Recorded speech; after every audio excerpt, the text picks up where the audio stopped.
এইবার নৈরাজ্যের বাংলাদেশে গণতন্ত্র ফিরবে, তারেকের প্রত্যাবর্তনে আশাবাদী নয়াদিল্লি।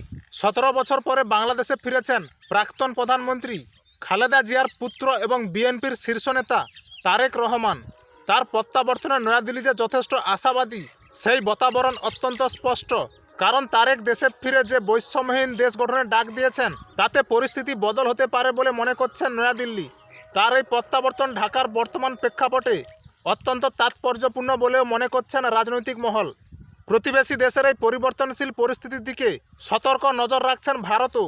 বিশেষজ্ঞরা মনে করছেন তারেক বাংলাদেশের প্রধানমন্ত্রী হলে দুই দেশের সম্পর্ক আগের চেয়ে অনেকটা স্বাভাবিক হতে পারে।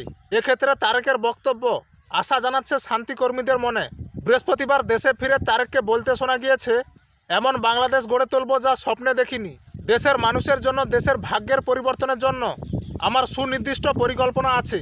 এই দেশে যেমন পাহাড়ের মানুষ আছেন, এই দেশে একইভাবে সমতলের মানুষ আছেন। এই দেশে মুসলমান, বৌদ্ধ, খ্রিস্টান, হিন্দু সহ বিভিন্ন ধর্মের মানুষ বসবাস করেন। তাই একটা নিরাপদ বাংলাদেশ আমরা গড়ে তুলতে চাই। তারেককে আরও বলতে শোনা গিয়েছে, যে কোনো মূল্যে আমাদের দেশের এই শান্তি শৃঙ্খলা রক্ষা করতে হবে। যে কোনো উস্কানির মুখে ধীর শান্ত থাকতে হবে। তরুণ প্রজন্মের যে সদস্যরা রয়েছেন, আপনারাই আগামী দিনে দেশকে নেতৃত্ব দেবেন, দেশকে গড়ে তুলবেন। সব মিলিয়ে তারেকের বক্তব্যের পরতে পরতে ছিল বৈষম্যহীন বাংলাদেশ, সম্প্রতির বাংলাদেশ, সুশাসনের বাংলাদেশ গড়ে তোলার কথা। বলা বাহুল্য, তারেকের এই অবস্থান দেখেই যথেষ্ট আশাবাদী নয়াদিল্লি।